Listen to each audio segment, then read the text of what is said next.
گناہ ہمیشہ بربادی لاتا ہے، گناہ ہمیشہ تباہی لاتا ہے۔ گناہ کرنے سے سب سے پہلے دل بے چین ہوتا ہے، سب سے پہلے دل بے قرار ہوتا ہے۔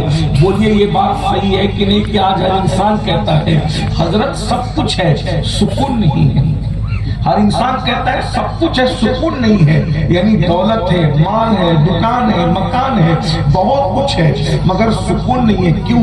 اس لیے کہ گناہوں کی وجہ سے دل بے چین ہوتا ہے، گناہوں کی وجہ سے دل بے قرار ہوتا ہے۔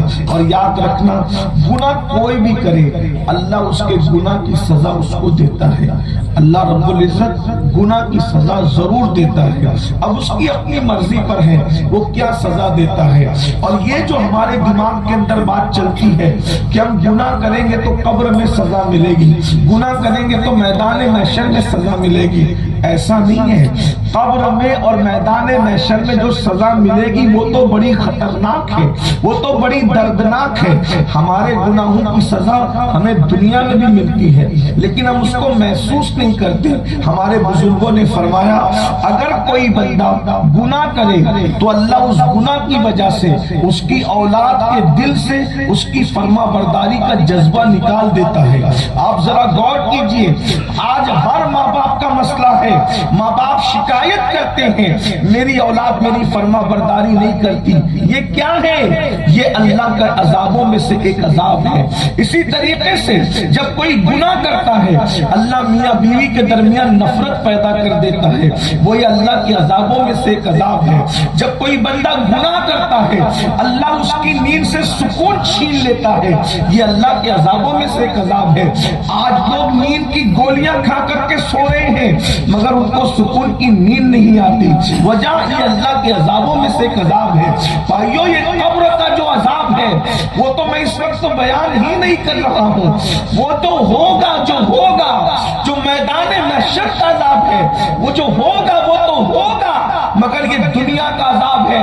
کون کہتا ہے کہ گناہ کا عذاب صرف قبر میں اور حشر میں ہوگا؟ نہیں، یہ اللہ کے عذابات کی الگ الگ شکلیں ہیں۔ کبھی بارش روک کر کے عذاب کا اظہار کیا جاتا ہے، اگر تمہیں چونٹی بھی کاٹتی ہے یہ بھی گناہ کی سزا میں کاٹتی ہے، اگر مچھر بھی کاٹتے ہیں یہ گناہ کی سزا میں کاٹتے ہیں، گھر میں کھٹمل بھی ہو جائیں یہ گناہ کی سزا کی وجہ سے ہوتے ہیں۔ حتیٰ کہ یہاں تک میرے رسول سچے رسول نے فرمایا اگر تمہارا چراغ بھی بجھتا ہے تو تمہارے گناہ کی وجہ سے بجھتا ہے، اگر تمہیں کانٹا بھی چبھتا ہے تو گناہ کی وجہ سے چبھتا ہے۔ کیا سمجھ میں بات آئی؟ اگر مسلمان گناہ چھوڑ دے اسے زندگی میں کبھی کانٹا بھی نہیں چبھے گا، اللہ اکبر۔ اگر مسلمان گناہ چھوڑ دے انشاءاللہ کبھی اس کا چراغ بھی نہیں بجھے گا۔ آپ کیا سمجھتے ہیں چراغ ہوا نہیں بجھاتی؟ اللہ اکبر۔ ہو سکتا ہے کوئی مجھے دیوانہ سمجھ لے کہ میں کیا کہہ رہا ہوں مگر میں صحیح کہہ رہا ہوں، پورے ہوش و حواس میں کہہ رہا ہوں۔ چراغ کو ہوا نہیں بجھاتی، ہوا تو سبب ہے، ہوا تو ذریعہ ہے، لیکن چراغ کو ہمارے گناہوں کی نحوست بجھاتی ہے۔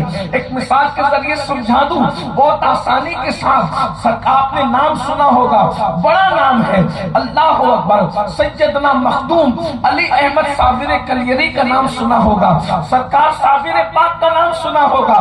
صابر پاک نے پوری زندگی میں ایک ہی مرید کیا اور ایک ہی کو خلافت عطا فرمائی اور اس ذات کا نام ہے سید شمس الدین ترک پانی پتی۔ ان سے فرمایا بیٹا جس وقت تجھ سے کسی کرامت کا ظہور ہو سمجھ جانا کہ میرا دنیا سے انتقال ہو گیا۔ اور ان سے کیا کرامت کا ظہور ہوا؟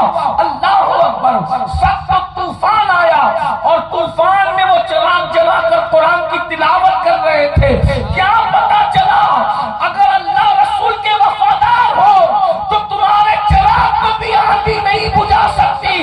اللہ رسول کے وفادار کو ہو کر کے دیکھو، اللہ اکبر۔ اندازہ فرمائے مومنوں اپنی عظمت کو سمجھو، ایمان والوں اپنے مقام کو سمجھو، تمہارا مومنوں کا جلایا ہوا چراغ بھی آندھیاں نہیں بجھا سکتی، تو مومنوں کو ختم کیسے کیا جا سکتا؟ لیکن کوئی مومن بن کر تو دیکھے، کوئی مومن بن کر تو دیکھے۔ ایک بات اور بتا، اگر آدمی گناہ کرنا چھوڑ دے اس کے کپڑے بھی میلے نہیں ہیں۔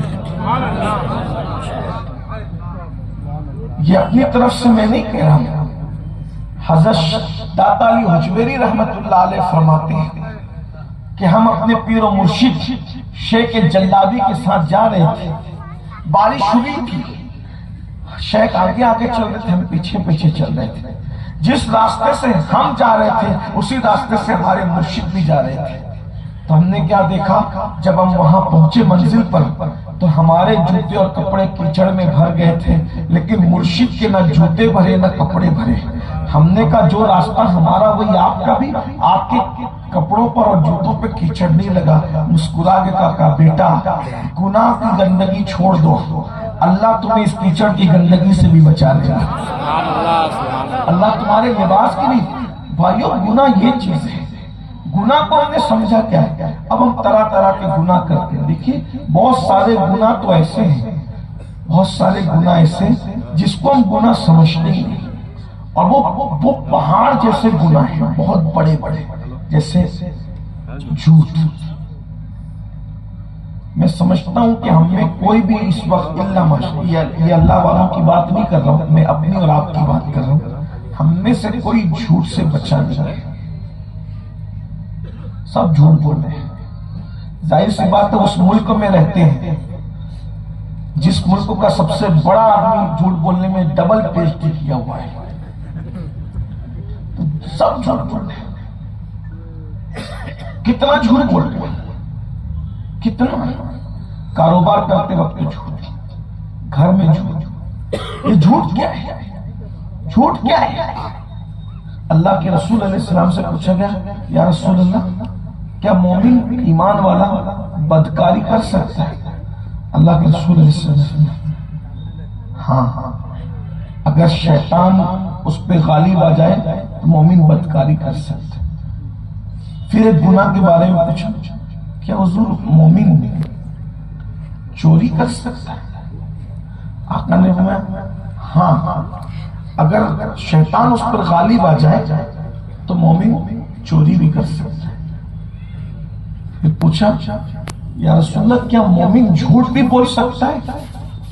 آقا علیہ السلام ٹیک لگا کے بیٹھے ہوئے تھے صحابہ کے درمیان، تو حضور علیہ السلام نے اس سوال پر ٹیک چھوڑ دیا۔ یہ آپ نے اکثر دیکھا ہوگا بڑے لوگوں کو، جو بہت بڑے لوگ ہوتے ہیں جب وہ کوئی خاص بات کرنا چاہتے ہیں تو ٹیک لگا کے نہیں کرتے بلکہ وہ ٹیک کو چھوڑ دیتے ہیں۔ یہ بات کرنے کا بھی طریقہ اور سلیقہ ہوتا ہے، تو ٹیک چھوڑنے کا مطلب یہ ہے کہ لوگ اٹینشن ہو جائے کہ اب کوئی بہت بڑی بات ہوئی۔ حضور علیہ السلام کی تو ہر بات بڑی ہی تھی، لیکن سوال جب کیا گیا کہ کیا مومن جھوٹ بول سکتا ہے تو حضور علیہ السلام نے ٹیک چھوڑ کے فرمایا جو مومن ہوگا وہ جھوٹ نہیں بول سکتا، کیونکہ جھوٹ بولنا یہ منافق کی علامت ہے، اور آج ہم جھوٹ بول رہے ہیں، بلکہ اب تو جھوٹ کو لوگ گناہ بھی نہیں سمجھتے۔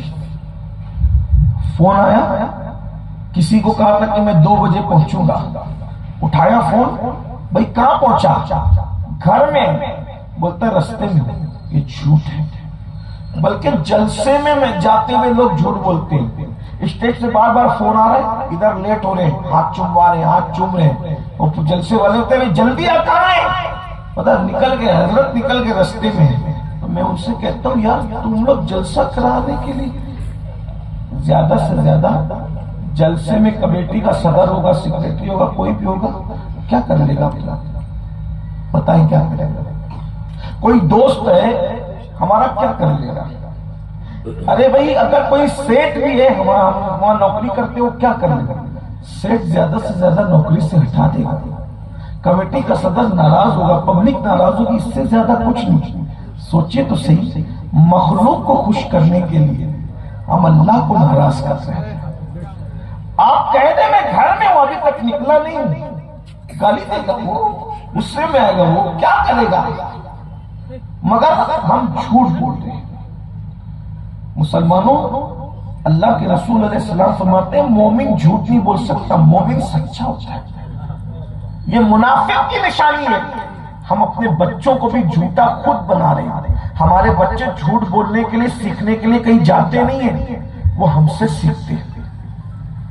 کوئی بلانے آیا، بول دو ابا سوئے، ابا آرام کر رہے ہیں، ابھی آرام نہیں، ابھی گھر میں نہیں ہے۔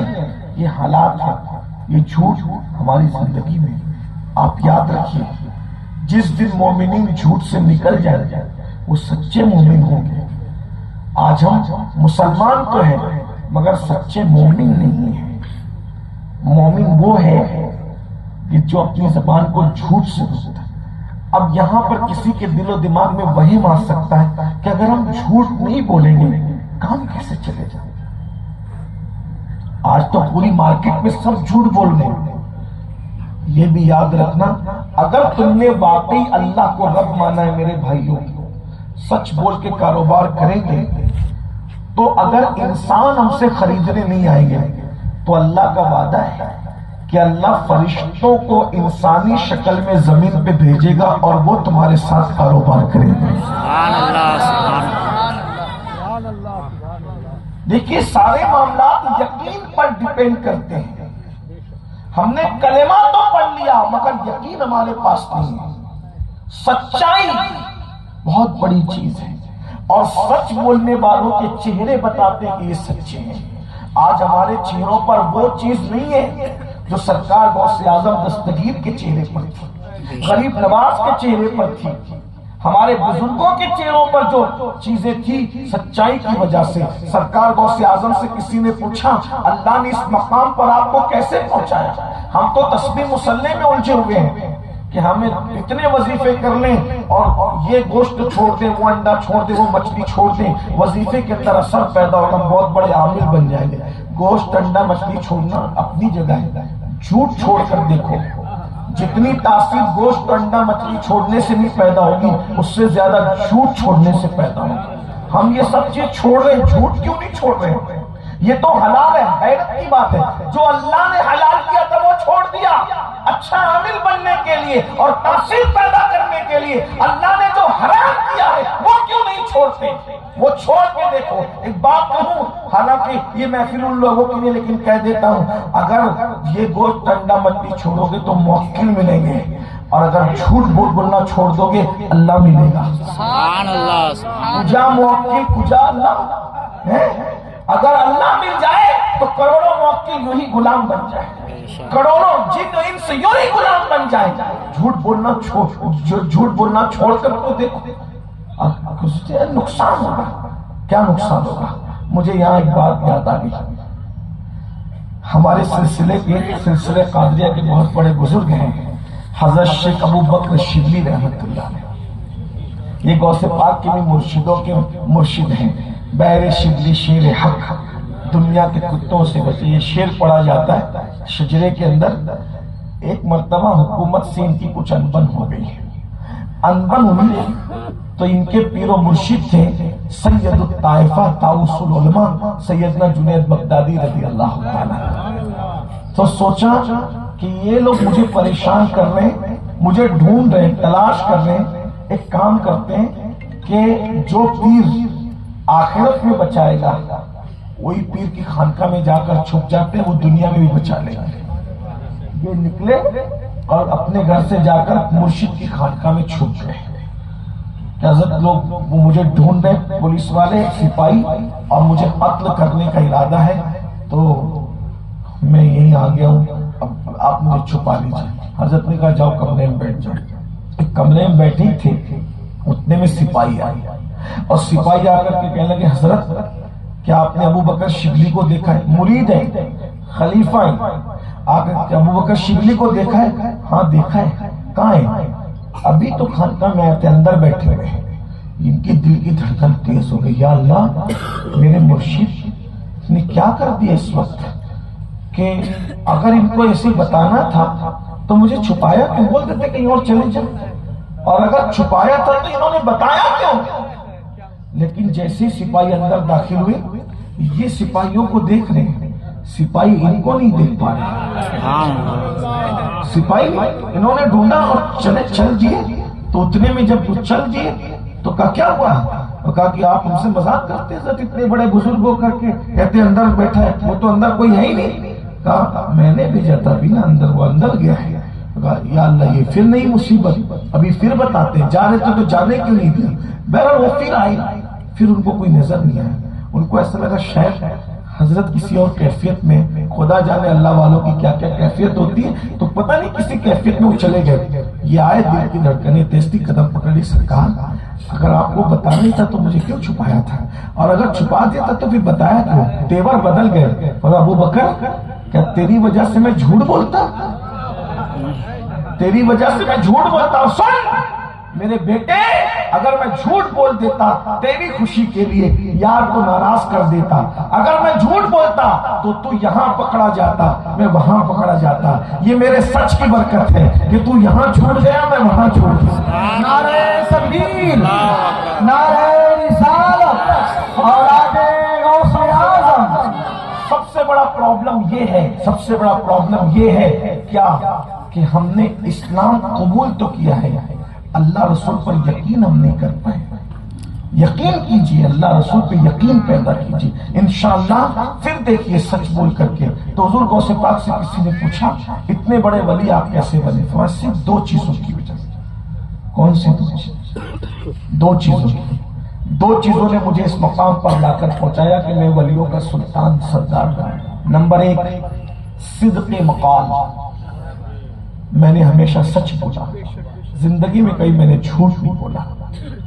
اور وہ واضح, دیکھو جھوٹ بولنے سے نقصان ہی ہوگا اور سچ بولنے سے فائدہ ہوگا. بظاہر لگتا ہے نقصان ہوگا لیکن فائدہ ہی ہوتا ہے. مشہور واقعہ, وہ بیان نہیں کروں گا, صرف اشارہ دوں گا. غوث پاک بغداد شریف جا رہے, بچپنا ہے, ماں نے صدری کے اندر 40 دینار سلے, اچانک ڈاکو آتے, قافلے پہ حملہ کرتے, سب کو لوٹتے. ان کے پاس آتے, کہتے بچے تیرے پاس کیا ہے؟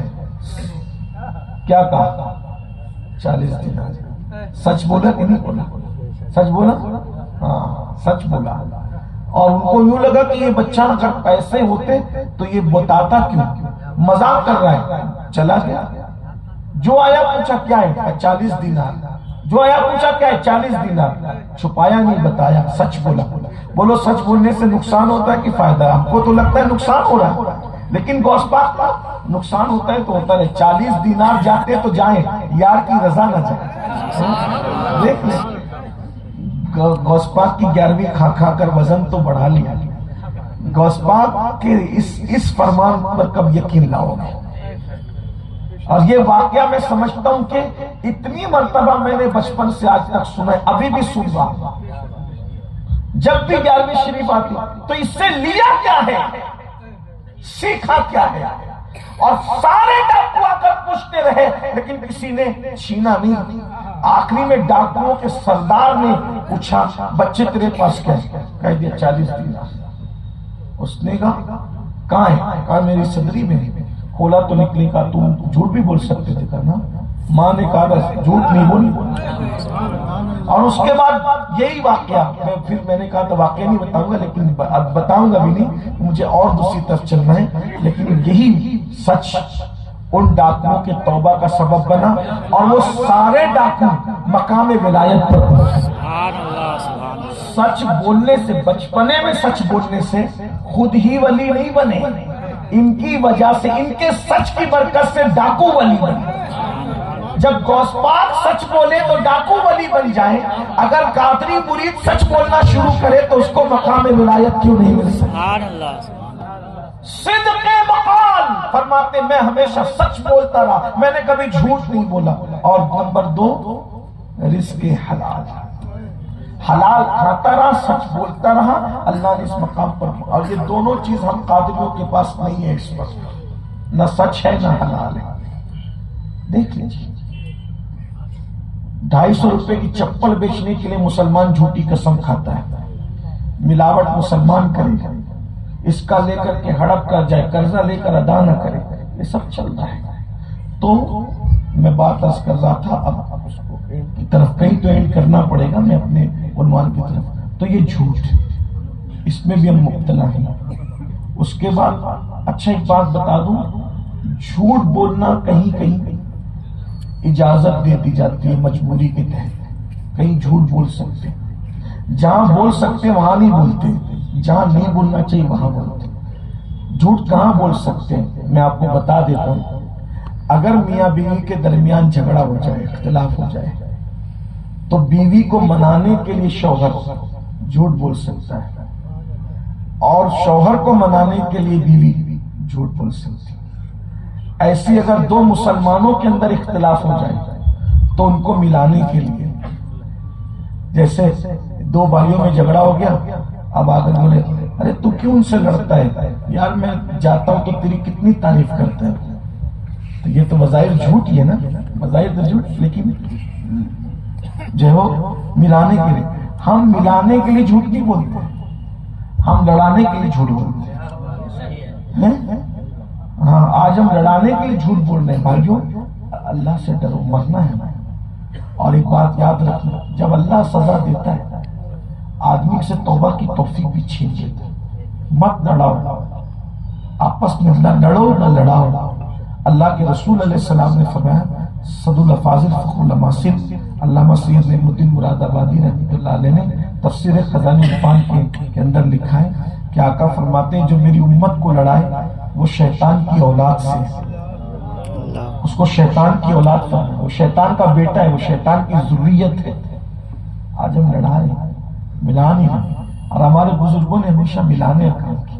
برادری کے نام پہ لڑتے ہیں، سلسلوں کے نام پہ لڑتے ہیں، تحریکوں کے نام پہ لڑتے ہیں، مدرسوں کے نام پہ لڑتے ہیں، مسجدوں کے تیرے محلے کی مسجد میرے محلے کی مسجد. بتاؤ جب عقیدہ ایک ہے، سلسلے ایک ہے، نظریات ایک ہے، یا رسول اللہ یا غوث کہنے والے ہو، لڑتے کیوں؟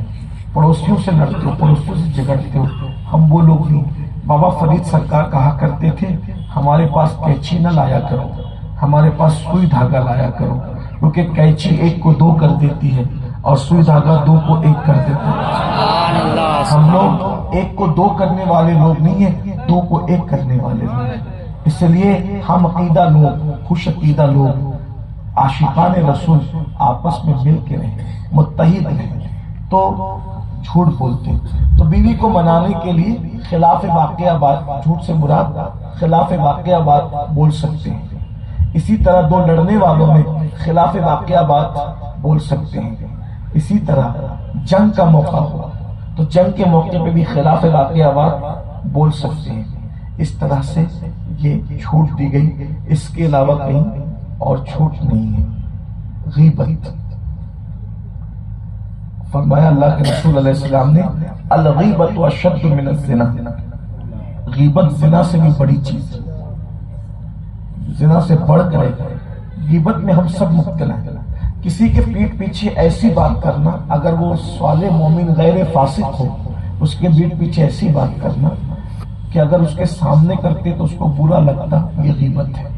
بہت شانہ بنتا ہے، اس کے کپڑے تو بڑے میلے رہتے ہیں، اس کی تو آنکھ چھوٹی ہے، اس کی تو ناک ایسی ہے، کلوٹا ہے، کنجی آنکھی والا ہے، بہت اپنے آپ کو پتہ نہیں کیا سمجھتا، تھوڑا سا علم آ گیا تو اتراتا پھرتا ہے. یہ سب جملے غیبت کے ہیں. حدیث پاک میں ہے کہ غیبت کا ایک جملہ اگر 7 سمندر میں ڈال دیا جائے تو اس کی وجہ سے 7 سمندر کا پانی خراب ہو جائے. یہ غیبت ہے. غیبت کرنے والا جس کی غیبت کر رہا ہے اس کا کچھ نہیں بگاڑتا، اپنی نیکیاں اس کے نام اعمال میں ٹرانسفر کرتا ہے اور اس کے گناہ اپنے نام اعمال میں لیتا ہے. امام حسن بصری کہا کرتے تھے، اگر میں کسی کی غیبت کرتا تو اپنے ماں باپ کی غیبت کرتا تاکہ میری نیکیاں ادھر چلی جائیں، ان کے گناہ ادھر آ جائیں. مگر چونکہ اللہ نے غیبت کو حرام کیا ہے اس لیے ماں باپ کی بھی غیبت نہیں کر سکتے. قرآن پاک کا فرمان ہے، جو کسی کی غیبت کرتا ہے وہ اپنے مرے ہوئے بھائی کا گوشت کھاتا ہے. قیامت کے دن ان کے سامنے ان کے مردہ بھائی کا گوشت رکھا جائے گا، یہ کھاؤ، لوگ کھاؤ. تو وہ کہیں گے یہ مردہ بھائی کا گوشت ہے، کہاں دنیا میں غیبت نہیں کرتے تھے، آج مردہ بھائی کا گوشت کھا سکو گے؟ اپنے بھائی کا گوشت کھا پاؤ؟ غیبت کرتے ہیں. نکلو، میں یہی تو رونا ہے. ہم بن گئے مسلمان لیکن یہ شہادت گہے الفت میں قدم رکھنا ہے. لوگ آسان سمجھتے ہیں مسلمان ہونا، مسلمان ہونا اتنا آسان ہے، بچوں کا کھیل نہیں. سب بننا آسان ہے، مسلمان بننا آسان نہیں ہے. میں تو کہتا ہوں پہلے انسان ہی بن جاؤ. انسان کے اوپر کی ڈگری ہے مسلمان ہونا، ابھی ہم انسان بھی نہیں بنے۔ لوگ کہتے ہیں حضور کو 40 سال کے بعد نبوت ملی، وہ صحیح نہیں کہتے۔ حضور تو اس وقت بھی نبی تھے جب سال بھی نہیں تھا، دن بھی نہیں تھا، ان کا بھی وجود نہیں تھا اور کسی کا وجود نہیں تھا، بلکہ ہمارے ابا حضرت آدم کا وجود بھی نہیں تھا، ہماری اماں حضرت حوا کا وجود بھی نہیں تھا، کوئی نہیں تھا، تب بھی وہ نبی تھے۔ ان کی نبوت، میرے امام کہتے ہیں ان کی نبوت، ان کی ابوت ہے سب کو عام، ان کی نبوت، ان کی ابوت ہے سب کو عام۔ ام البشر عروس انہی کے پسر کی، ظاہر میں میرے پھول، حقیقت میں میرے نخل، اس گل کی یاد میں یہ صدا گل بشر کی ہے۔ وہ سب سے پہلے ہیں، ان سے پہلے کوئی نہیں ہے مخلوق میں، اللہ کے وہ رسول ہیں، نبی ہیں۔ تو پھر حضور علیہ السلام نے 40 سال تک خاموشی کیوں اختیار کیا، اور 40 سال کے بعد کلمہ پڑھایا اور 23 سال تک لوگوں کو مسلمان بنایا۔ تو حضرت عیسیٰ تو پیدائشی طور پر محنت کر رہے تھے، تو حضور علیہ السلام نے پیدائشی طور پہ محنت کیوں نہیں کی؟ کس نے کہا محنت نہیں کی؟ اسے سیرت پتہ ہی نہیں ہے بدبخت کو۔ محنت کی۔ حضور کی زندگی کے 2 دور ہیں، پیدائش سے 40 سال تک اور 40 سال سے 63 سال تک۔ تو حضور علیہ السلام نے 40 سال پھر کیا محنت کی؟ تو حضور نے 40 سال تک انسان بنایا، 40 سال تک انسان بنایا اور 23 سال میں مسلمان بنایا۔ وہ جو 40 سال کا جو خالی پیریڈ جو لوگوں کو نظر آتا ہے وہ خالی نہیں ہے، لوگوں کو انسان بنا رہے تھے۔ کیسے انسان بنا رہے تھے؟ توجہ کریں، کیسے انسان بنا رہے تھے؟ جب حلیمہ کی گود میں دودھ پی رہے تھے پہلے ہی دن، تو دائیں طرف کا پیا اور جب بائیں طرف کا پیش کیا تو منہ پھیر لیا۔ حلیمہ کے بیٹے کے لیے چھوڑ کے بتایا انسان یہ ہوتے، انسان یہ ہوتے، انسان اس طرح ہوتے، پوری تفصیل ہے۔ پھر تو 40 سال میں کیوں؟ آپ کسی بھی ڈگری کو دیکھ لو، ایس ایس سی کے بعد ساری ڈگریاں ملتی ہے نا، تو جب تک آپ بچے کو ایس ایس سی نہیں پڑھاؤ گے آگے کی ڈگری کیسے ملے گی؟ تو بھائیوں ضروری نہیں ہے کہ جو انسان ہو وہ مسلمان بھی ہو، لیکن یہ ضروری ہے جو انسان ہوگا وہ مسلمان بھی ہوگا۔ جو مسلمان ہوگا وہ انسان، ہر انسان مسلمان نہیں ہے لیکن ہر مسلمان انسان ہے، ہر مسلمان۔ تو حضور نے پہلے انسان بنایا پھر مسلمان بنایا۔ مسلمان ہونا بہت بڑی بات ہے، لیکن بڑی معذرت کے ساتھ ابھی ہم انسان بھی نہیں۔ یہ شہادت گئے، آپ کہیں انسان کسے کہتے ہیں تو سن لیجیے، انسان کھنجر چلے کسی پر تڑپتے ہیں ہم امیر، سارے جہاں کا درد ہمارے جگر۔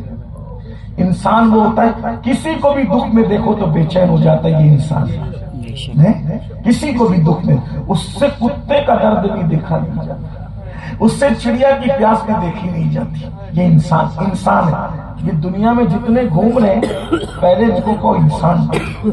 اگر لوگ انسان بن جائے تو کسی کا گھر نہ جلے، اگر انسان بن جائے تو کسی گھر سے دھواں نہ اٹھے، اگر لوگ انسان بن جائے تو کوئی فاقہ کشی میں نہ رہے، اور اگر لوگ مسلمان بن جائیں، جب انسان بننے پر اتنا امن ہوگا تو مسلمان بننے پر کتنا امن ہوگا۔ اس لیے ہم ابھی صحیح مسلمان نہیں، ہمیں پتہ ہی نہیں اسلام کیا، ہمیں پتہ ہی نہیں۔ تو حضور نے پہلے انسان بنا۔ ہر انسان مسلمان نہیں ہوتا لیکن ہر مسلمان پہلے انسان ہوتا۔ یہ بہت لمبا موضوع چھڑ گیا، میں اب اس کو سمیٹ دیتا ہوں کیونکہ ہمیں جانا ہے، شاید ادھر دمتری میں رات میں پروگرام ہے تو اس کو وہاں جانا بھی۔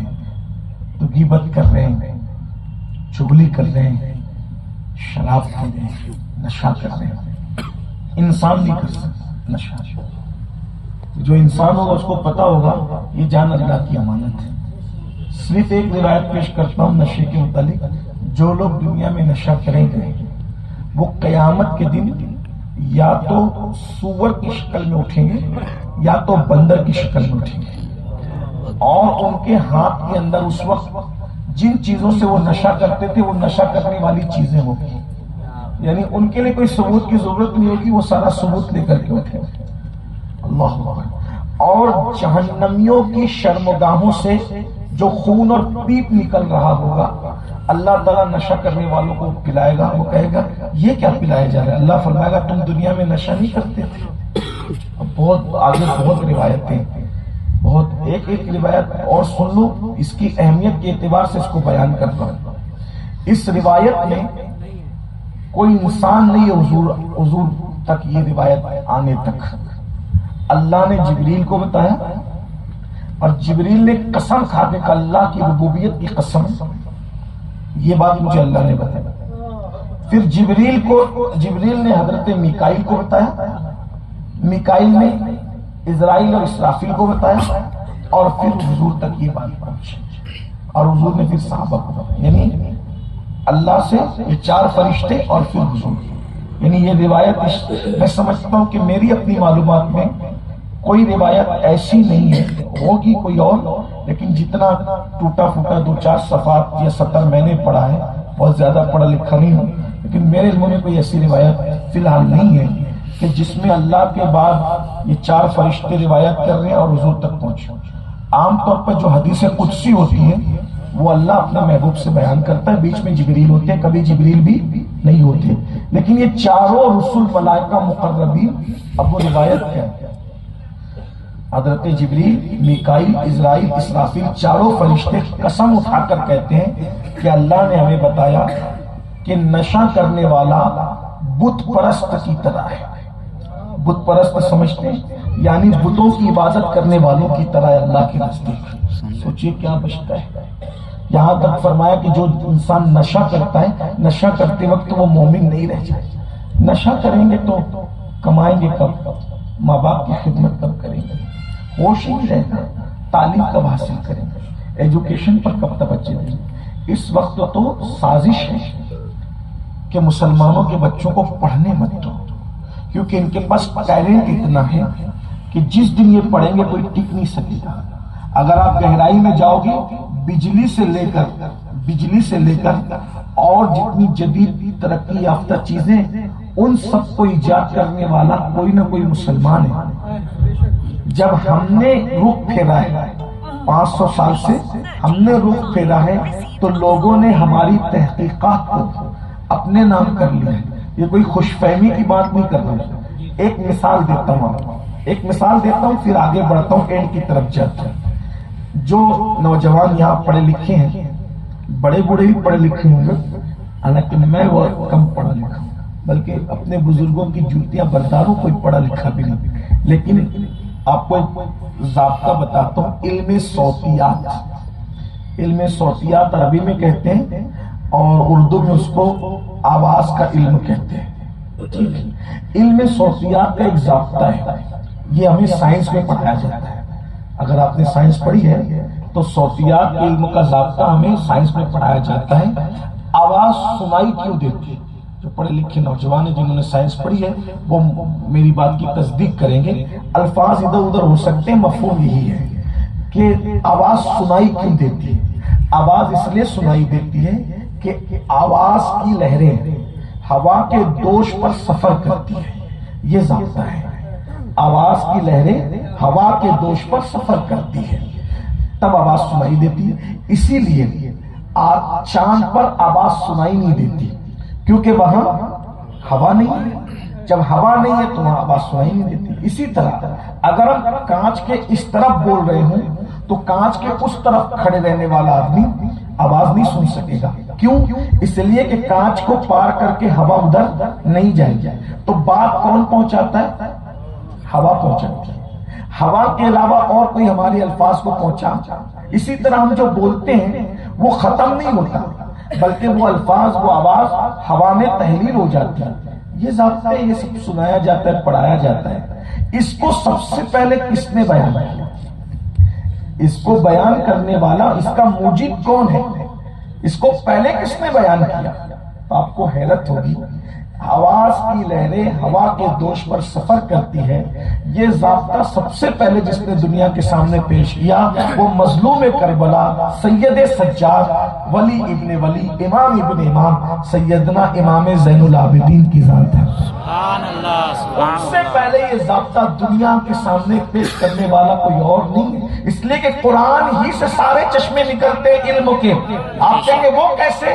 میں نے کہا آپ واقعہ سنتے ہو، غور نہیں کرتے، دنیا غور کرتی ہے۔ ہم تو صرف نعرے میں مصروف ہیں، نعرے اتنے شوق سے لگاتے ہیں کہ ہم اسی نعروں میں بہ جاتے ہیں، ہمیں پتہ ہی نہیں چلتا کہ بات کیا ہو رہی ہے۔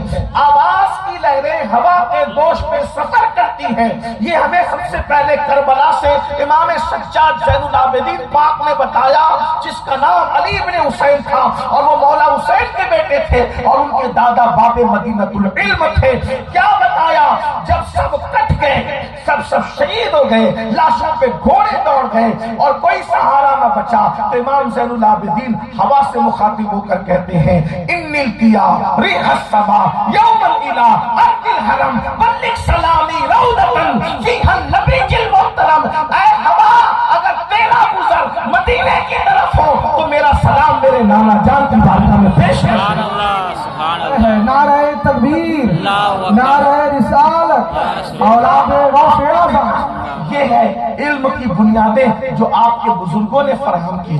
اسی طرح آپ سے پوچھتا ہوں، الجبرا نام ہی بتا رہا ہے کہ چرایا ہوا ہے، انگلش میں یہ الف لام کہاں سے آتا ہے؟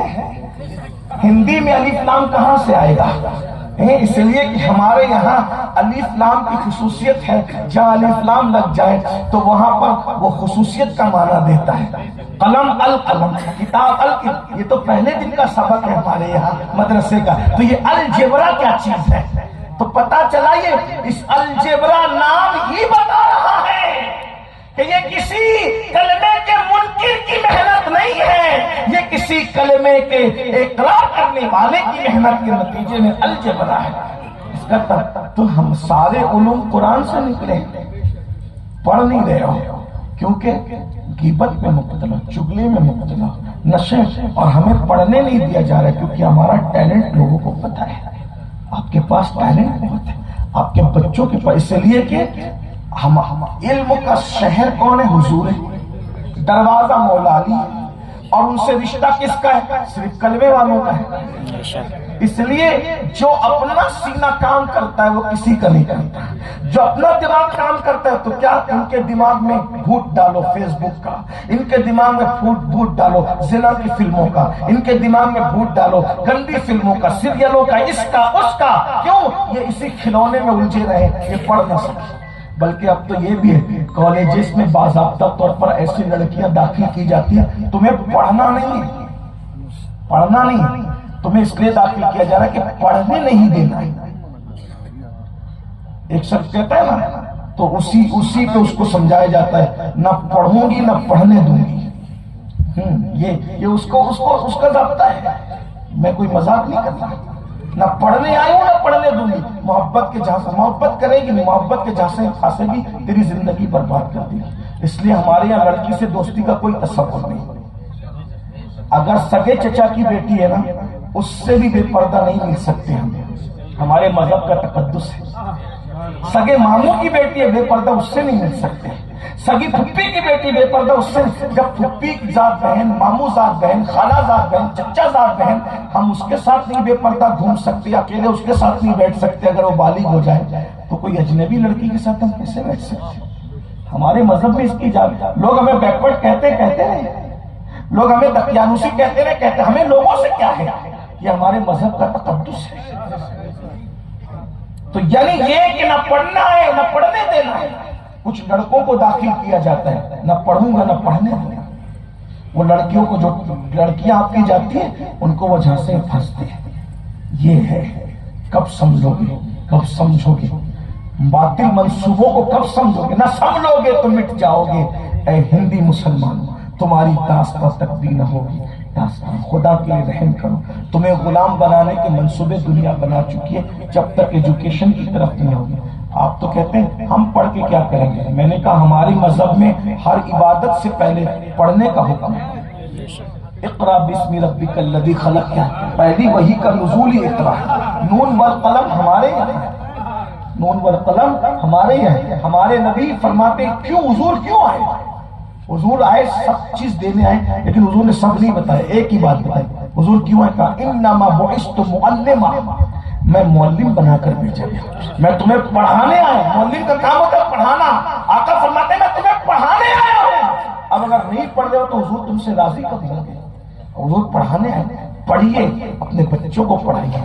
اور ہمارے ماریرا کے سرکاروں نے تو اعلان کیا آدھی روٹی کھائیں گے، بچوں کو پڑھائیں گے، بھوکے رہنا پڑے پڑھو، بچوں کو پڑھاؤ۔ نوکری نہیں کرانے کوئی بات نہیں، ہم نوکری کے لیے نہیں پڑھاتے، ہم اس لیے پڑھاتے ہیں ہمارا بچہ اچھا انسان بنے، کیونکہ ان پڑھ کے بولنے میں اور پڑھے لکھے کے بولنے میں فرق ہوتا ہے۔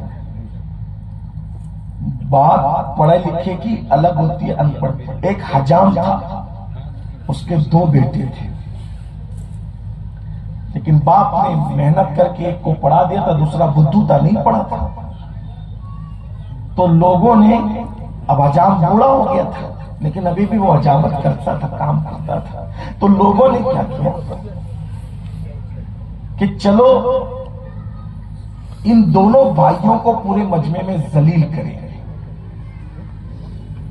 کیسے ذلیل کریں گے؟ تو ایک سے پوچھا تیرا باپ کیا کرتا ہے؟ تو ان پڑھ جو تھا اس نے کہا میرا باپ حجام ہے۔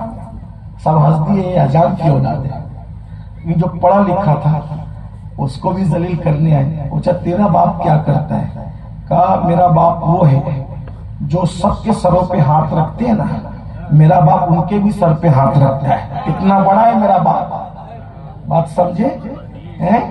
پیر صاحب سب کے سر پہ ہاتھ رکھتے ہیں، لیکن جب حجامت کرانی ہوتی ہے تو ٹوپی اتار کر کے اس کے سامنے بیٹھے۔ پیر صاحب کے سر پہ کوئی ہاتھ رکھ سکتا ہے سوائے حجام کے؟ امام صاحب کے سر پہ کوئی ہاتھ رکھ سکتا ہے سوائے حجام کے؟ بادشاہ کے سر پہ کوئی ہاتھ رکھ سکتا ہے سوائے حجام کے؟ تو دیکھو ان پڑھ کی بولی اور پڑھے لکھے کی بولی میں فرق ہوا کہ نہیں ہوا؟ علم آتا ہے تو یہ ہوتا ہے۔ ایک ان پڑھ تھا، بزرگوں کے ساتھ بیٹھ کر خواب کی تعبیر جان گیا تھا، اور ایک پڑھے لکھے بہت بڑے عالم تھے۔ ایک دن بادشاہ نے خواب دیکھا کہ اس کے سارے دانت ٹوٹ گئے، تو بادشاہ نے اسی جو ایسے ان پڑھ جاہل تھا لیکن ادھر ادھر بیٹھ کر کچھ سیکھ گیا تھا خوابوں کے معاملے میں، اس سے پوچھا کہ میں نے خواب دیکھا ہے، کیا ہے میرے خواب کی تعبیر؟ اب ان پڑھ تو ان پڑھ، اور ایک آپ کو صحیح بتایا اس نے، لیکن علم والوں میں اور ان پڑھ میں قرآن کہتا ہے هل يستوي الذين يعلمون والذين لا يعلمون، ان پڑھ اور پڑھے لکھے کیا برابر ہو جائیں گے؟ کبھی برابر نہیں ہو سکتے۔ تو میرے سارے دانت چھوڑ کے کیا تعبیر ہے؟ کہا کہ آپ کے سارے بچے مر جائیں گے، سب گھر والے مر جائیں گے آپ کے۔ تلوار نکالی اور گردن اڑا دی، کم وقت میرے بچوں کے مرنے کی بات کرتا ہے۔ اب وہ ایک پڑھے لکھے کو بلایا جا رہا، اس ظالم نے میرے بچوں کے مرنے کی بات کی، صحیح کہا اس نے، صحیح تعبیر تھی، سارے دانتوں کا ٹوٹ جانا صحیح تعبیر تھی۔ لیکن پڑھے لکھے کو بلا کر معبر کو پوچھا کیا تعبیر؟ کا بادشاہ سلامت مبارک، بادشاہ سلامت مبارک ہو، اللہ آپ کو آپ کے گھر والوں میں سب سے لمبی عمر عطا فرمائے گا۔ دیکھ رہے بات وہی ہے، لیکن ان پڑھ نے کہی کہ تمہارے گھر کے سارے گھر والے مر جائیں گے، اور پڑھے لکھے نے کیا کہا؟ مبارک ہو، اللہ آپ کے گھر والوں میں سب سے زیادہ عمر آپ کو عطا فرمائے گا۔ اس کی جھولی بھر دی گئی جواہرات سے۔ کیا بات کہی ہے؟ یہ بات ہوتی ہے۔ اس لیے پڑھو، پڑھاؤ۔ پڑھے لکھے کے کھانے کے انداز، ان پڑھ کے کھانے کے انداز میں فرق پڑتا ہے۔ پڑھے لکھے کی زندگی گزارنے میں ان پڑھ کی زندگی گزارنے میں، ان پڑھ اگر کوئی تھیلی، کوئی جھلی، کوئی پیکٹ پھاڑے گا، کھا کے وہیں پھینک دے گا۔ جو واقعی پڑھا لکھا ہوگا ایسا نہیں کرے گا، وہ اس کو اٹھا کر ڈسٹ بن کے دے گا۔ یہ بھی فرق ہے۔ اس لیے پڑھاؤ بچوں کو، 8 گھنٹے کی بجائے 10 گھنٹے محنت کرو، 10 گھنٹے کی بجائے 12 گھنٹے محنت کرو، پڑھاؤ، اس سے علم ہوگا۔ آخری بات، اب یہ سب گناہ تو ہم کر رہے ہیں، اس سے نجات کی کیا صورت؟ ورنہ آپ تو کہیں گے نا کہ آپ رونا تو بہت ہو چکے، حل کیا ہے؟ یہی میرا عنوان تھا، حل کیا ہے، اور وہ آخری میں عرض کرنا ہے اور ختم کرنے بات کو۔ اگر آپ کہیں تو کہہ دوں، حالانکہ میں اپنے وقت سے 1 گھنٹہ لیٹ ہو چکا ہوں، لیکن اب آپ لوگ بہت اچھے سے سن رہے ہیں تو میرا دل بھی چاہ رہا ہے کہ میں آپ کو سناؤں۔ حل کیا ہے؟ سارے گناہوں سے نجات کا حل کیا ہے؟ کیا حل ہے؟ میں نہیں کہتا، اللہ نے فرمایا اگر اپنے بچوں کو گناہ سے بچانا ہے، خود کو گناہ سے بچانا ہے، گناہ کا خاتمہ کرنا ہے، ایک ہی کام کرو، نماز پڑھو۔ اگر تم نماز پڑھو گے تو نماز کی برکت ہے، ان الصلاۃ تنہی عن الفحشاء والمنکر، ہمارا ایمان ہے کہ اللہ فرماتا ہے بے شک نماز ہر برائی اور بے حیائی سے روک لیتی ہے۔ اب کچھ لوگ یہاں پر سوال کھڑا کریں گے، حضرت 40 سال سے پڑھ رہے گناہ سے رکتے نہیں۔ میں نے کہا وہ نماز ہی نہیں پڑھ رہے۔ جس دن نماز پڑھ لیں گے، جس دن نماز پڑھ لیں گے اس دن گناہ سے رک جائیں گے۔ جس دن آدمی صحیح نماز پڑھ لے، ایک سجدہ بھی اس کی زندگی بدل دیتا ہے۔ ایک نوجوان کی شکایت کی گئی، یا رسول اللہ صلی اللہ علیہ وآلہ وسلم وہ گناہ کرتا ہے، تو آقا نے فرمایا کیا وہ نماز پڑھتا ہے؟ ہاں پڑھتا ہے۔ آقا فرماتے ہیں اگر وہ نماز پڑھتا ہے، ایک دن اس کی نماز اس کو گناہ سے روک لیتی ہے۔ دعا کرو اللہ زندگی میں کم سے کم ایک سجدہ وہ دے، میں پوری زندگی کی نماز کی، اللہ ہمیں پوری زندگی میں ایک سجدہ وہ دے دے جسے وہ پسند کرتا ہے، زندگی بدل جائے گی۔ پڑھتے رہو، جیسے ہوتا ہے نا کان کھودتے رہو، کان جو ہوتی کھدان کھودتے رہو، آپ لوگ تو زیادہ جانتے، کوئلے کے آس پاس رہتے ہو، کھدان کھودتے رہو، ایک دن ہیرا ہاتھ لگی جائے گا، زمین کھودتے رہو پانی لگی جائے گا، ایسے نماز پڑھتے رہو، ایک سجدہ وہ مل ہی جائے گا جو یار کو پسند ہے۔ ایک سجدہ جسے تو گرا سمجھتا ہے، 1000 سجدوں سے دیتا ہے آدمی کو نجات۔ وہ سجدہ جس سے روئے زمین کانپ جاتی تھی، اسی کو آج ترستے ہیں منبروں میں کانپ۔ آئیے وہ سجدہ کیجیے، نماز اپنے بچوں کو، گھر والوں کو، سب کو پڑھائیے، نماز کی برکت سے وہ گناہوں سے نکل جائیں گے۔ اور اگر نماز نہیں پڑھاؤ گے، آقا فرماتے ہیں سب سے سخت ترین عذاب اگر کسی کو ہوگا بے نمازی کو ہوگا۔ جو آخری بات بس کرنے چلا تھا بہت خوبصورت ہے، اسی پہ اینڈ کرتا ہوں۔ اگر بہنیں موجود ہوں ان کی بھی توجہ، اور اگر وہ موجود نہیں تو گھر جا کے ان کو سنانا۔ ہمارے بزرگوں کا طریقہ تھا، جب بھی کسی کو دیکھتے کہ یہ پاپی ہے، گنہگار ہے، تو اس پہ محنت کرتے کہ وہ نمازی بن جائے۔ اور نماز کی اہمیت اللہ کے نزدیک بہت ہے۔ کسی عبادت کی اللہ نے اتنی تلقین نہیں کی جتنا نماز کی کیا۔ پورے قرآن میں کم و بیش 700 مرتبہ اللہ نے نماز کا حکم دیا۔ نماز سے اللہ کو اتنا پیار ہے، روزے کا حکم زمین پہ بھیجا، حج کا حکم زمین پہ بھیجا، صدقات، زکات، علم سب کا حکم زمین پہ بھیجا اور جبریل کے ذریعے بھیجا۔ لیکن جب نماز دینا ہوئی تو زمین پہ نہیں بھیجا، محبوب کو اپنے پاس بلایا، سبحان اللہ، سبحان اللہ، اور جبریل کے ذریعے نہیں دیا، ڈائریکٹ تھا، اور بتایا کہ یہ سجدہ وہ ہے جو ڈائریکٹ مجھ سے قریب کر دیا۔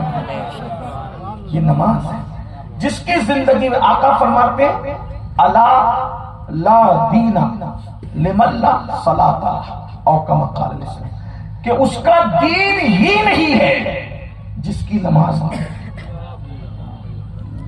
یعنی نماز چھوڑ کر ہم سچے مومن اور سچے مسلمان ہو ہی نہیں سکتے۔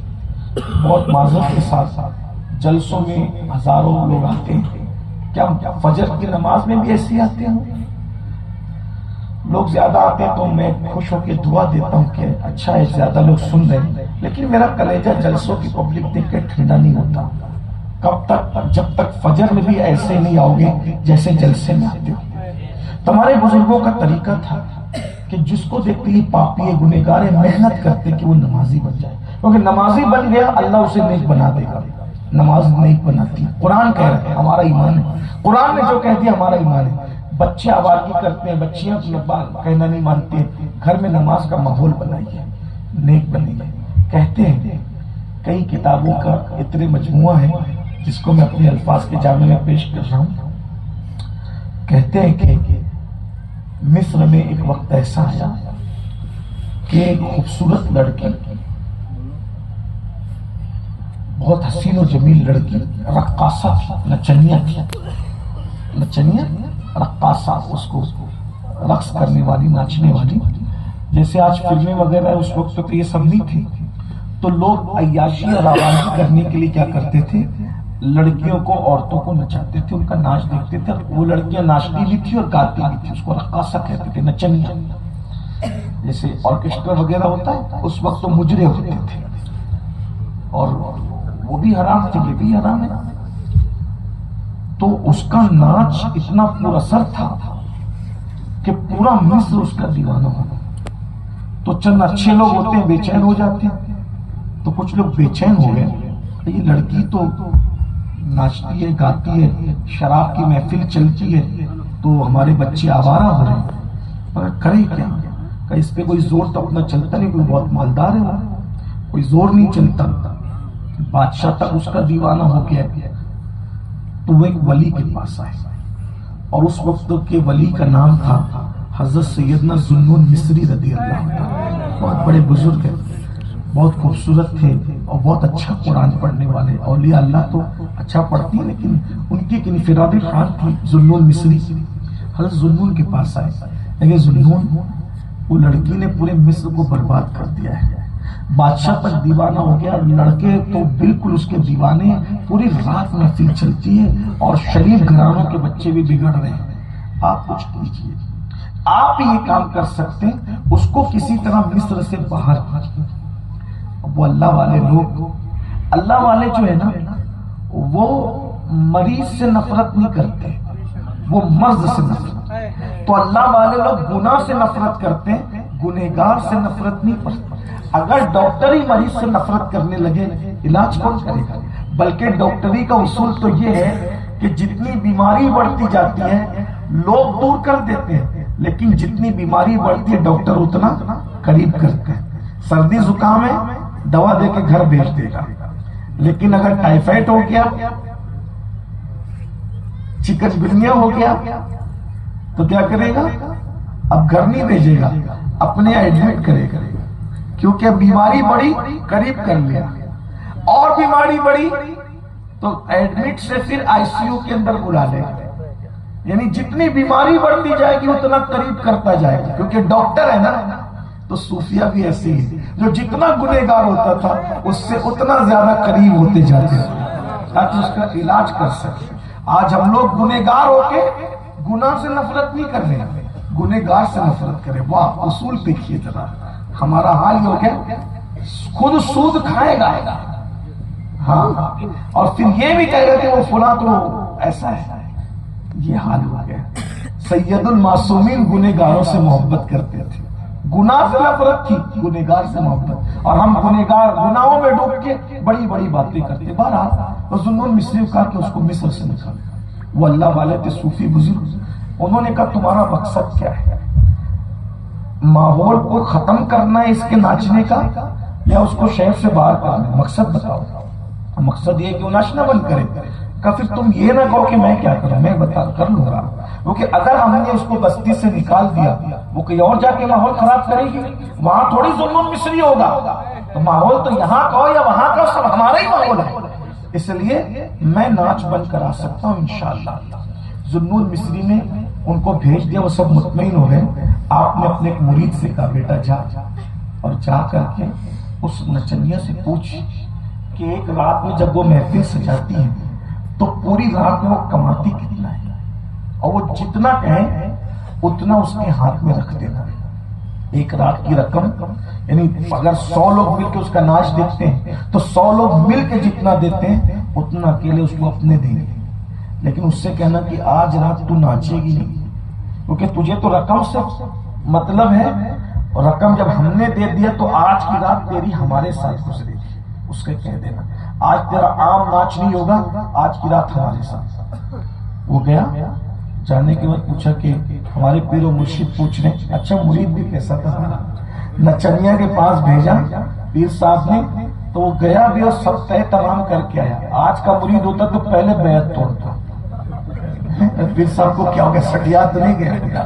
ایسا کہتا. یہ حال ہے، یہ حال. اب مرید بھی بھائیو جو قوم اللہ رسول کی بات نہیں سنتی وہ پیر کی کیا بات سنے؟ بلکہ اب پیری مریدی بھی جو نوجوان لوگ کرتے ہیں وہ ایسی تقریر پسند آ گئی مرید ہو گئے، جبے کا کلر پسند آ گیا مرید ہو گئے، امامے کی خوبصورتی پسند آ گئی مرید ہو گئی۔ بھائیو میں تو دیکھ رہا ہوں کہ ایک ایک آدمی 8-8 10-10 لوگوں کا مرید ہے ہمارے یہاں۔ پیر لوگوں کو تو کچھ نہیں کہتا، وہ ہمارے بزرگ کی جوتیاں سلاخوں پہ، لیکن آپ میں سے ہو تو آپ کی اصلاح کرنا، یک گیر محکم بنی، ایک در پکڑو مضبوط پکڑو۔ آپ کا پیر سنی سے العقیدہ پابند شرع ہے تو آپ کو خسرو بننے کی ضرورت ہے، آپ کا پیر محبوب الہی ہے۔ سب ملتا ہے، سب ملتا ہے، مضبوط پکڑو۔ میں صرف شکر کے لیے تحدیث نعمت کے لیے کہہ رہا ہوں، جس دن سے میں مرید ہوں میں نے اپنے پیر کا نام جو ان کا اصل نام کبھی بے وضو نہیں لیا۔ الحمدللہ آج اس کی برکتیں میں دیکھتا ہوں کہ جب مرشد کے نام کی ادب کی یہ برکتیں ہیں تو رسول اللہ کے نام کی ادب کرنے کی کیا برکت ہے؟ پیار سب سے کرو، محبت سب سے کرو، تعظیم سب کی کرو، خدمت سب کی کرو، پیر ایک ہی ہونا چاہیے، پیر بدلتے مت رہو۔ پیر صاحب شادی میں نہیں آئے تو بیعت توڑ دی، بیماری میں دیکھنے نہیں آئے تو بیعت توڑ دی، یہ سب چیزیں اچھی نہیں ہیں۔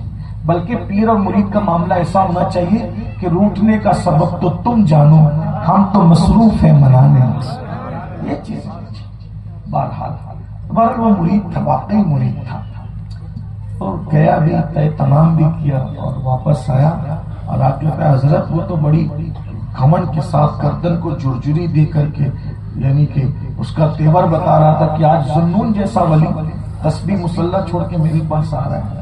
کتنا یقین تھا مرید کو اپنے پیر پر۔ آپ نے عشاء کی نماز پڑھی، مصلی کندھے پہ ڈالا اور کندھے پہ ڈال کے اس کے پاس گئے، اور جیسے ہی گھر میں داخل ہوا اس کو سلام کیا، اور سلام کر کے جب اس نے حضرت ذوالنون، وہ بھی بڑے خوبصورت ذوالنون مصری کو دیکھا تو آپ نے فرمایا بیٹی آج ہم نماز پڑھ، ہر آنے والا تجھے نچاتا تھا، بیٹی بیٹی آج ہم نماز پڑھ۔ اس نے کہا آپ مجھے بیٹی کہہ رہے ہیں؟ کہا ہاں ہمارے مذہب کا یہی انداز ہے، اگر کوئی عمر سے چھوٹی لڑکی مل جائے تو اسے بیٹی کا درجہ دیتے ہیں، برابر کی ملے تو بہن سمجھتے ہیں، اور اگر بڑی ملے تو ماں سمجھتے ہیں۔ چوتھا کوئی نظریہ ہمارے پاس شادی سے پہلے کا نہیں ہے۔ اس نے کہا میں تو مسلمان گھر میں تھی، میری ماں جوانے میں بیوہ ہو گئی، میں بچپن میں یتیم ہو گئی، کسی نے ہمارا سہارا نہیں بنا، تو میری ماں نے مجبور ہو کے مجھے نچنیوں کے ساتھ کر دیا۔ بچپن سے ناچتے ناچتے آج اتنی بڑی نچنیاں بنا کہ آج میری جوانی میں آپ کہہ رہے ہیں کہ میں نماز پڑھوں۔ ایک بات آپ سے کہتا ہوں، آگے بڑھنے سے پہلے لوگ یوں ہی نہیں بگڑتے، لوگ یوں ہی نہیں بگڑتے، جب ان کا کوئی سہارا نہیں بنتا ہے تو مجبوریاں انسان کو بگاڑتی ہیں۔ میں آپ کے سامنے ہاتھ جوڑ کے کہہ رہا ہوں، آج آپ کو بچیوں کے مرتد ہونے کا بڑا دکھ ہے، لیکن کوئی دکھ نہیں آپ کو، صرف آپ کو ویڈیو کلپیں ایک سے دوسرے تک شیئر کرنے کے اتنا ہے بس، یا جلسوں تک آپ کا ہمارا درد ہے۔ درد بھری تقریر کرنے یا سننے سے کبھی انقلاب نہیں آتا جب تک کہ ہم میدان عمل میں نہ جائیں۔ لوگ یوں ہی مرتد بگڑنا اور یہ سب نہیں ہوتا، جسم بیچنے تک لوگ یوں ہی نہیں پہنچتے، مجبوریاں لے جاتی ہیں۔ آج ہم کسی کو کوپریٹ نہیں کرتے، نہیں کرنے کو۔ بیٹی کی منگنی میں 5 لاکھ تو ہم خرچ کر سکتے ہیں، لیکن کسی یتیم لڑکی کے سر پہ ہم دوپٹہ نہیں ڈال سکتے۔ ہاں یہ بات بھی آپ سے بہت کہہ دوں، لوگوں کو تکلیف ہوتی ہے، تکلیف ہو تو معذرت چاہتا ہوں۔ ہم جلسوں پر 16 لاکھ روپے تو خرچ کر سکتے ہیں، لیکن ہم کسی غریب کی بیٹی کی شادی میں اس کی مدد نہیں کر سکتے۔ کل ایک بزرگ کا فون آیا، انہوں نے کہا سید صاحب ہمارے جلسے میں آ جائیں، ہم کم سے کم 16-17 لاکھ روپے اپنے جلسے میں خرچ کرتے، آپ کو آنا ہے۔ میرے پاس تاریخ نہیں تھی، لیکن معذرت چاہتا ہوں، یوں بھی میں بہت خرچیلے جلسے میں جانا پسند نہیں کرتا، بلکہ میں تو لوگوں کو کہتا ہوں کہ دور سے مقرر بلائے ہی نہیں کرو، اپنے علاقے کے جو باعمل علماء ہیں اور جو اچھے نعت خواں ہیں انہی سے پڑھوا کر کے جلسہ کیا کرو۔ جلسے کے خرچے کم کر کے اپنی قوم کی ضرورت پہ خرچ کرو، نہیں کرتے۔ ایک ایک مقرر کو آپ 50-50 ہار پہنتے تھے. نہیں پہنے تو آپ ناراض ہو. ابھی میں آ رہا تھا، تقریباً 3 جگہ میرا استقبال ہوا. آپ کی سرحد میں داخل، مجھے اس پر ناراضگی نہیں ہے، میں آپ کے پیار کی قدر کرتا ہوں، لیکن بہرحال آپ کو سکھانا ہمارا کام ہے، کیونکہ ہمیں بھی مرنا ہے اللہ کو منہ دکھانے کا. تینوں جگہ کے استقبال کے پھول ہار ملا کر کے ایک اندازے کے مطابق کم و بیش 60 ہار مجھے پہنا ہے. اور وہ ہار میں نے پہن کر ایک سیکنڈ میں اتارا ہے، کیونکہ میں پہن کے گھوم بھی نہیں سکتا، کیونکہ وہ پہن کے گھومنے والی چیز تو ہے نہیں. اگر اس 60 ہار میں سے ایک ہار 50 روپے کا بھی تھا تو کتنی رقم ہوگی؟ کیا آپ کے اس علاقے کا نام کیا؟ آپ کی سرائے پالی میں کوئی ایسا گھر اس وقت نہیں ہوگا جس میں کھانا نہیں ہوگا تو ماں بچے کو کہہ رہی ہوگی کہ بیٹا ابھی دوپہر میں پانی پی کے صبر کر لے یا چائے پی لے، شام تک انتظام کر کے تجھے کھانا کھلا دوں. کوئی ایسا گھر نہیں ہوگا؟ ہو سکتا ہے. صرف مسلمان کی بات نہیں کرتا ہوں، کسی غیر مسلم کے گھر میں بھی اگر یہ ہو رہا ہے تو بھی میرے لیے انسانیت کے تقاضے کے مطابق 60 ہار پہننا درست نہ تھا اور نہ آپ کا پہنانا درست تھا. بھائیوں، آپ کے اماموں کا حال یہ ہے کہ وہ اپنے بچوں کی اسکول کی فیس نہیں بھر سکتے، اور 1 گھنٹے کے لیے جس مقرر کو آپ نے سید کو بلایا ہے اس کو آپ 60 ہار پہنا رہے ہیں، جبکہ وہ 1 سیکنڈ میں ہوتا ہے، زیادہ سے زیادہ 1 منٹ میں ہوتا ہے. اگر اسی ہار کی قیمت بچا کر آپ اپنی مسجد کے امام کے ہاتھ پہ رکھ کے کہتے ہیں حضرت یہ آپ کے بچے کی اسکول کی فیس ہے، اس سے زیادہ آپ کو ثواب ملتا. مجھے ایک ہی پہنانا کافی تھا. میں منع نہیں کر رہا ہوں، لوگ میری باتوں کا مس یوز کرتے کہ یہ منع کرتا ہے، اس کو پھول سے نفرت ہے، بزرگوں سے باقی واللہ نہیں. ہم اپنے بزرگوں سے کیسے، اور بالخصوص بزرگوں میں بھی ہم فکر رضا کے وارث، فکر رضا ہماری محافظ، ہم اس سے کیسے آگے پیچھے ہو سکتے ہیں؟ یہ تو ہمارا ہی مقدر ہے کہ زندگی میں بھی پھول ہے، بعد موت بھی پھول. لیکن اتنا آپ سے پوچھنا چاہتا ہوں میرے بھائیوں، بتاؤ کہ کیا آپ اپنے مسجد وہ رقم بچا کر آپ اپنے مسجد کے امام کے ہاتھ میں نہیں رکھ سکتے؟ لیکن نہیں رکھو گے آپ، اس لیے کہ ہمیں نام نمود کی عادت پڑ گئی. ذکر ہونا چاہیے نا کہ 60 ہار امین القادری کو فلاں بستی والوں نے پہنایا تھا. استغفر اللہ، بہت معافی چاہتا ہوں، برا مت ماننا. برقع پہن کے سگنلوں پہ ہماری بیٹیاں بھیک مانگ رہی ہیں، اور ہمارا حال یہ ہے کہ ہم 1-1 لاکھ روپے کی چادر چڑھا رہے ہیں اور قوالی کرتے ہیں عرس میں، تو لڑکی اور لڑکے کا مقابلہ کراتے ہیں اور 1-1 سیٹ 30-30 ہزار روپے لٹاتا ہے. جائز ناجائز کا بھی میں کوئی فتویٰ نہیں دے رہا ہوں، کہ میں مفتی نہیں، لیکن میں صرف آپ سے اتنا پوچھنا چاہتا ہوں کہ جس قوم کی بیٹیاں لاجوں میں بک رہی ہوں اور اس قوم کے سیٹ لوگ قوال اور قوالن کے مقابلے پہ 30-30 ہزار روپے لٹا رہے ہیں، تو کیا ان سے قیامت میں پوچھا نہیں جائے گا؟ جن بچیوں کے جہیز کے پیسے اس کے ماں باپ کے پاس نہیں ہے اور وہ بچی گھر میں 30 سال کی ہو گئی ہے، اس کو کوئی رشتہ نہیں آتا غربت کی وجہ سے، تو وہ لڑکی مذہب بدل کر مرتد ہو رہی ہے، اور ہم جلسوں میں 16 لاکھ روپے خرچہ کر رہے ہیں. رسول اللہ کے دل پہ کیا گزرتی ہوگی جب کوئی بیٹی مرتد ہوتی؟ یہ غربت ارتداد تک لے جا رہی ہے. ہم نہیں سوچتے ہمارے پاس کیا کرنا ہے نہیں کرنا ہے، کچھ نہیں ہے. ہم نے جلسوں کو شادیوں کا رکھ دیا. ٹھیک ہے جلسہ کرو، لیکن جتنا کنٹرول کر سکتے ہو. بھائیوں، ہم بہت نازک دور سے گزر رہے ہیں. ہم عرس کے نام پہ لاکھوں روپے خرچ کرتے ہیں. لوگ کہتے ہیں سنیوں کے پاس پیسے نہیں. میں نے کہا جتنا رقم سنی خرچ کرتا ہے کوئی بھی خرچ، لیکن ہم سدھرنا نہیں چاہتے. جلسہ ہمارا شوق ہے، جلسہ شوق نہیں ہے، جلسہ عبادت. صرف اتنا اندازہ کرو اللہ کے رسول کے دل پہ کیا گزرتی ہوگی جب ایک لڑکی لاج میں کسی زنا میں کسی غیر مسلم کے ساتھ رات گزارتی ہوگی. ہمیں نہیں پتا ہے، لیکن نبی تو جانوں سے زیادہ قریب ہے. حضور فرماتے ہیں تمہارے گناہ مجھے تڑپاتے بے چین کرتے. بھائیوں، ہم سے پوچھو 50 اور 60 ہار پہننے والے سید سے بھی پوچھا جائے گا تمہیں پہنانے سے والوں سے ایک پہنائے. اور اپنے ارد گرد دیکھو، یتیموں کا خیال، بیواؤں کا خیال،